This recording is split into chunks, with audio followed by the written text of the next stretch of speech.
a gente ouve falar muito sobre átomo, ou palavras similares, como atomístico e atômico, mas como o medo da química faz parecer tudo mais complicado do que realmente é, imaginamos apenas o átomo como sendo uma entidade misteriosa, quase mágica, feita de coisas místicas e que dali saem coisas estranhas.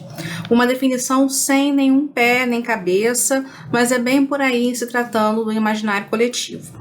Para a gente entender o átomo, vamos precisar fazer um exercício de imaginação bem grande para conseguir ir além. Afinal, não dá para vê-lo ainda, e quem dirá, a olho nu. Primeiro, o conceito de indivisível. Segundo o dicionário, indivisível é o que não se pode dividir, o contrário de divisível. Então, tendo em mente a definição do dicionário, vamos começar nossa viagem mental.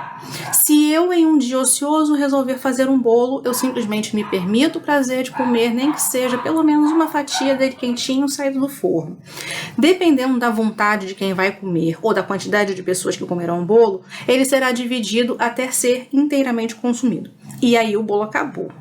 Os pedaços desse bolo são grandes o suficiente para satisfazer a gulodice de quem está comendo, mas quanto mais eu poderia dividir esse bolo? Se seguirmos a ideia da matemática, a resposta é para sempre. Vamos a um exemplo bem mais simples. Eu tenho 1 metro, isso mesmo, a medida de 1 metro. Se eu dividir 1 metro em 100 partes, eu caio na unidade de 1 centímetro. Com uma régua em mãos, eu posso dividir 1 centímetro em 10 partes e terei 1 milímetro. A matemática me permite continuar dividindo, e se eu pegar 1 milímetro e dividir por 1000, teremos 1 micrômetro. Dividindo novamente por 1000, teremos 1 nanômetro. Na matemática, os números são infinitos, e eu posso continuar dividindo por 1000 as unidades obtidas ad eternum, obtendo números cada vez menores, 10 elevado a menos 12, 10 elevado a menos 15, 10 elevado a menos 18, 10 elevado a menos 21, 10 elevado a menos 24, e poderia continuar assim até cansar que não chegaria em um final.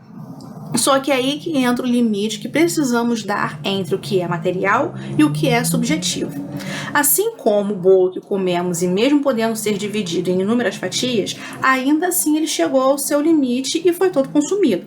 Então, na matéria, existe um limite para a divisão? Foi com esse pensamento que o filósofo Leucipo ponderou que para a matéria talvez houvesse um limite também para essa divisão. Qualquer parte material poderia ser dividida até chegar em um ponto finito, indivisível. A esse ponto material indivisível foi dado o nome de átomo, que literalmente significa não divisível. Hoje, em pleno século XXI, sabemos que sim, o átomo é divisível, mas precisamos entender que, ainda que ele seja divisível, ele continua sendo a partícula fundamental que vai dar ordem às leis da química e da física clássica.